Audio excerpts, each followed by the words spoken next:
Meditando la Biblia en un año, con el pastor Alex Figueroa.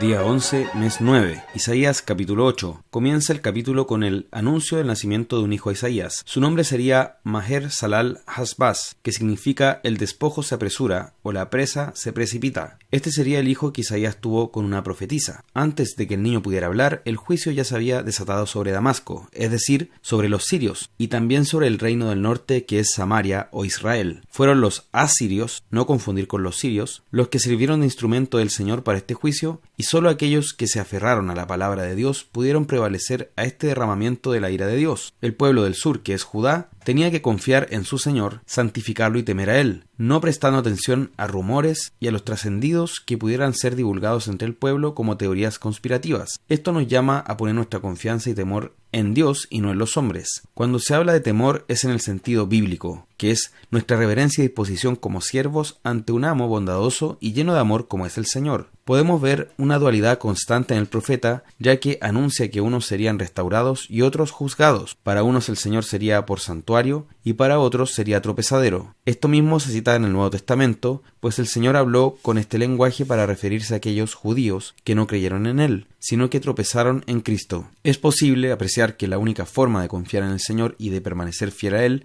es, como dice el versículo 16, que parafraseando sería atar el testimonio, sellar la ley entre aquellos que son discípulos del Señor, es decir, que esa ley esté firme en sus corazones. Acto seguido, nuestra actitud ha de ser la misma que expone el profeta, esto es, esperar y confiar en el Señor, según el versículo 17. Ahora bien, ante la situación que ocurría, algunos en medio del temor, lo que hacían era consultar a adivinos y encantadores, por lo que se plantea la siguiente pregunta en el versículo 19. ¿No consultará el pueblo a su Dios? ¿Consultará a los muertos por los vivos? En este contexto se presenta una de las frases más famosas de Isaías, cuando dijo a la ley y al testimonio, en el versículo 20. Es decir, no debemos consultar otras fuentes ni buscar otros caminos como el ocultismo o las religiones paganas. Tampoco doctrinas de hombres que sean ateas o agnósticas, ni las que se presentan como neutrales, sino que nuestro fundamento debe estar siempre y exclusivamente en la ley y el testimonio. Es decir, en medio del juicio de Dios sobre la tierra, debemos seguir confiando solo en su palabra y aferrarnos a ella. Con base en lo anterior, es importante tener en cuenta que la batalla por la suficiencia de las Escrituras ha existido siempre. De hecho, comienza en Edén, cuando Satanás la cuestionó, diciendo «¿Con qué Dios os ha dicho?» en Génesis 3.1. Desde entonces ya se expresa la batalla por la suficiencia de la palabra de Dios, que luego sería registrada por escrito, pero en el fondo ya era la palabra de Dios. Por tanto, como cristianos siempre debemos apuntar a la ley y al testimonio, tanto hacia dentro de la iglesia, es decir, hacia nosotros mismos como hermanos, pero también hacia afuera, expresando este mensaje al mundo. Luego continúa diciendo, si no dijeren conforme a esto es porque no les ha amanecido, en el versículo 20, es decir, es porque están en tinieblas y todavía es de noche en sus corazones. No obstante, tal como tenemos este mensaje de juicio, también hay un mensaje de restauración. Esto se puede apreciar en las palabras de Isaías cuando dijo que él y sus hijos serían por señales y presagio en Israel, versículo 18, puesto que el primero de ellos se llamó Sear Yasub, el que nos habla de la restauración del Señor, pues significa un remanente volverá, mientras que el otro hijo tuvo por nombre Maher-Shalal-Hash-Baz, que significa el despojo se apresura. Por tanto, en este caso nos habla de juicio. Capítulo 9. Desde el versículo 1 inicia hablando de la restauración. Los primeros versículos hablan de un pueblo que andaba en tinieblas, vio gran luz, donde se menciona la región de Galilea. Este versículo es citado después en Mateo capítulo 4 para referirse al ministerio de Cristo en ese lugar, en cuanto a su predicación y milagros, señalando que su presencia allí trajo luz a un pueblo que andaba en tinieblas. El mensaje de fondo es que el Señor libraría a su pueblo de la opresión por medio del Mesías. Desde el versículo 6 se trata acerca del nacimiento de un niño, sobre el cual se dice el principado será sobre su hombro, quien además tendría distintos nombres. Recordemos que en la cultura hebrea los nombres indicaban propiedades de una persona. Esos nombres serían admirable, consejero, Dios fuerte, Padre eterno, príncipe de paz.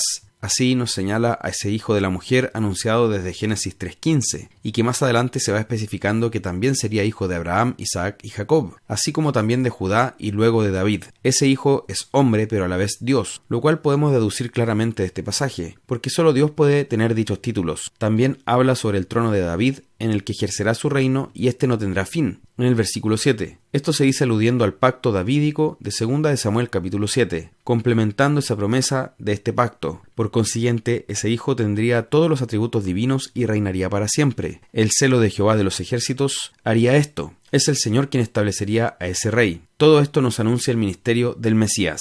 Desde el versículo 8 se habla de la ira del Señor contra el reino del norte. Tristemente, el pueblo no se volvió al que lo castigaba. No buscaron a Jehová de los ejércitos, siendo una conducta constante en ellos. Es lamentable que muchos, ante la disciplina del Señor, se endurezcan aún más y que finalmente perezcan en esa rebelión. Cuando el Señor nos disciplina, debemos reaccionar con humildad y quebrantamiento, aferrándonos al Señor y a su palabra. El juicio del Señor es algo serio, pero también es maravilloso meditar en estos pasajes en que, en su misericordia y fidelidad, Él prometió enviar a Cristo. Salmo 55. En el versículo 1 encontramos en primer lugar una plegaria ante la situación que estaba viviendo David por la persecución por parte de sus enemigos. Y vemos que en todo momento David lleva este conflicto con otras personas a los pies del Señor, dándonos ejemplo de lo que debemos hacer. Desde el versículo 2, David presenta su aflicción ante el Señor, la que considera como algo espiritual, no simplemente como un conflicto interpersonal, como quizás lo veríamos hoy. Y en segundo lugar, confía el asunto al Señor y espera en Él. Se trata de un asunto muy complejo que hace al salmista querer escapar lejos debido al terror que siente. Desde el versículo 9, por ello pide al Señor que tome el caso en sus manos y juzgue a sus enemigos. Le ruega que los exponga y los derrote, porque son engañadores, perversos y traidores. En esto, David nos deja un ejemplo al aplicar lo que ordena la Escritura en Romanos 12:19. No os venguéis vosotros mismos, amados míos, sino dejad lugar a la ira de Dios, porque escrito está: mía es la venganza, yo pagaré, dice el Señor. Desde el versículo 16 termina con una sección en que declara confianza y alaba al Señor. Notemos la insistencia con la que presenta la oración, el tiempo que destinaba a estar ante el Señor, es decir, todo el día recurría a Él y confiaba en su fidelidad.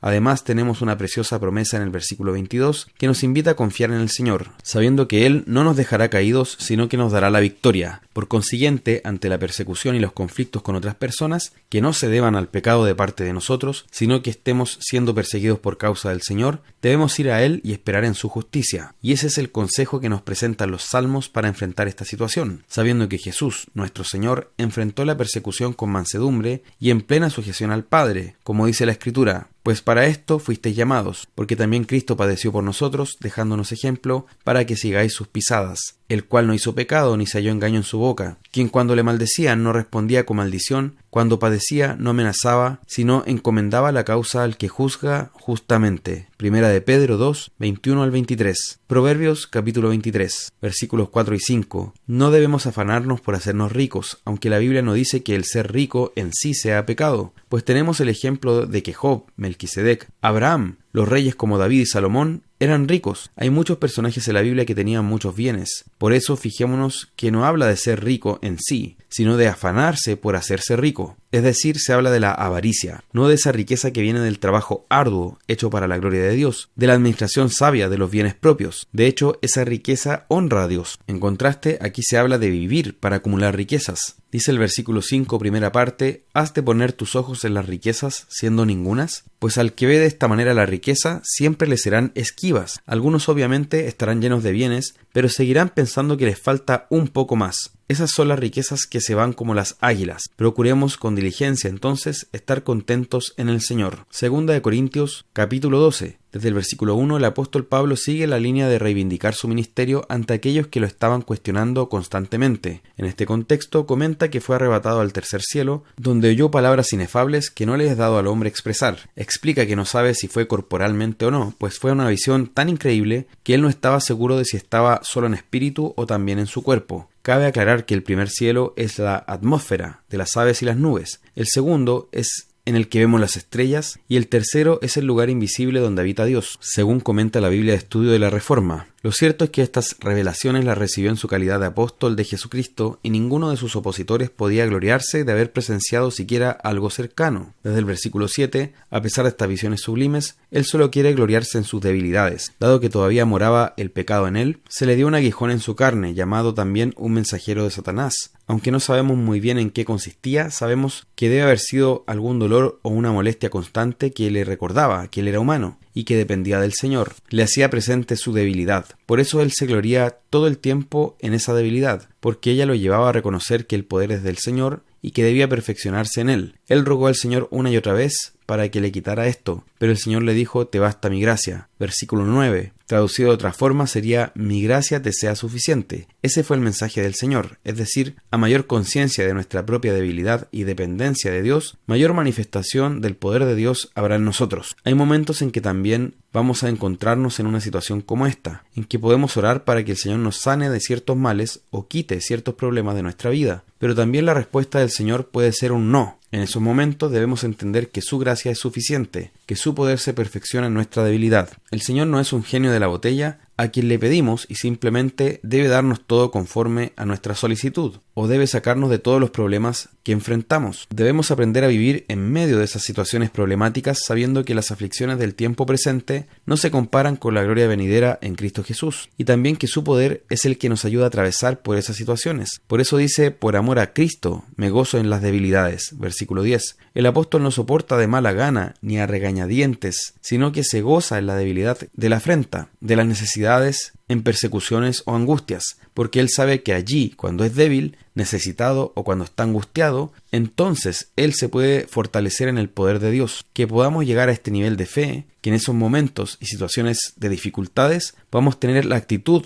que vemos en el apóstol para gloria de nuestro Señor.